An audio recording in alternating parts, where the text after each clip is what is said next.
marine physicist Peter Ridd, who's now chair of the Australian Environment Foundation. Peter Ridd, great to see you. A top Australia Day award for Ove Goldberg. Is it deserved?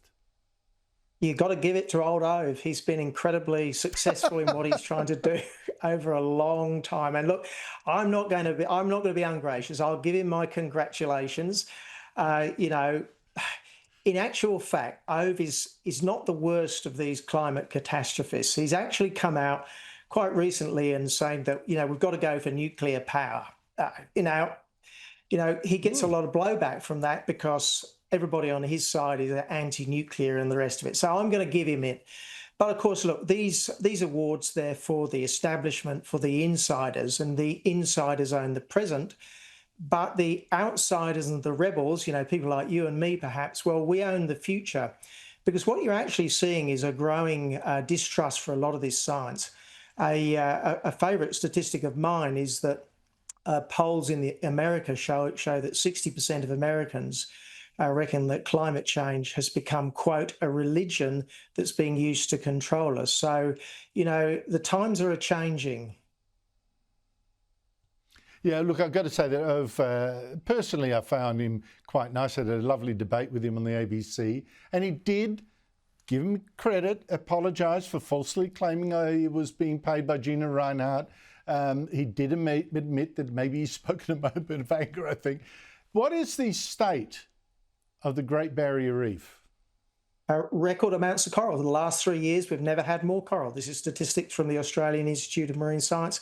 And most remarkable, the type of coral that is now in just remarkable amounts is the type of coral that Ove and everybody else agrees is the most susceptible to hot water.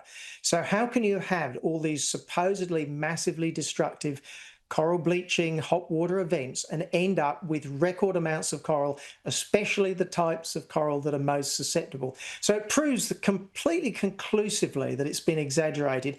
And remember, it's not just for 30 years that Ove's been doing it. You go back to the early 1960s when this started, not on climate change, but the death of the Great Barrier Reef has been predicted by these so-called scientists since marine biology got going on the reef in the early 1960s.